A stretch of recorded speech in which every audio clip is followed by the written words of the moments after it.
Why does God hide things? And why does it make you a king? For you to find out these things.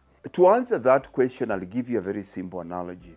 One of my favorite teaching strategies is parables like Jesus. When you're driving in traffic and that traffic light turns red and a beggar comes and knocks on your window, you look up, you look at him, and he starts begging, and you think you have a lot of things going on in your head. And while he's walking away, all of a sudden you realize this guy has got one leg and he's got one arm. And you reach into your pocket and you find you've got 3 notes. One is a 500 rand note. Second one is a 200 rand note. And the third one is a 10 rand note.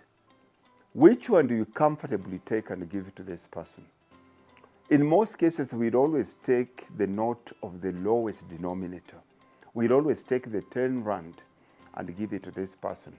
Now ask yourself, what is your relationship between you and this beggar? The relationship here simply means you've taken the lowest denominator and you've given them to the beggar because you feel sorry for the beggar.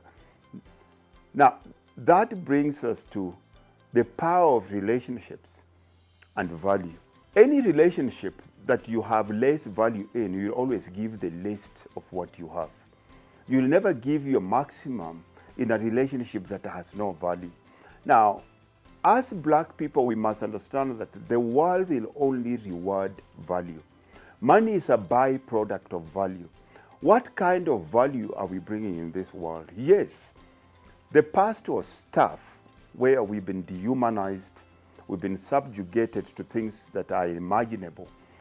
But how long are we going to pass this as a legacy to our children, where they they go around fighting for a better life without teaching them to focus on who they can become and then giving them the process on how to become that person? Now, this beggar that you've given 10 rands, it's exactly the same relationship we as black people have with God.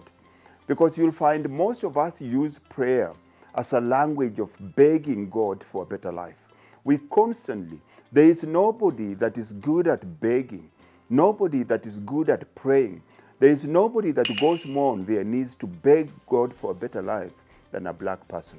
Now, we have to look at that. Take a simple example. If you had a friend nearby, and this friend has something in his hand. Let's use an easy example that is easily accessible, a phone. And you say, pass me that phone. The first thing that the person will do, they'll pass you the phone and they'll walk back. And that automatically creates distance. But if that person, you told that person to come and look for the phone on you, and the phone is in your back pocket, it means he has to move closer into your proximity for him to be able to search your pockets.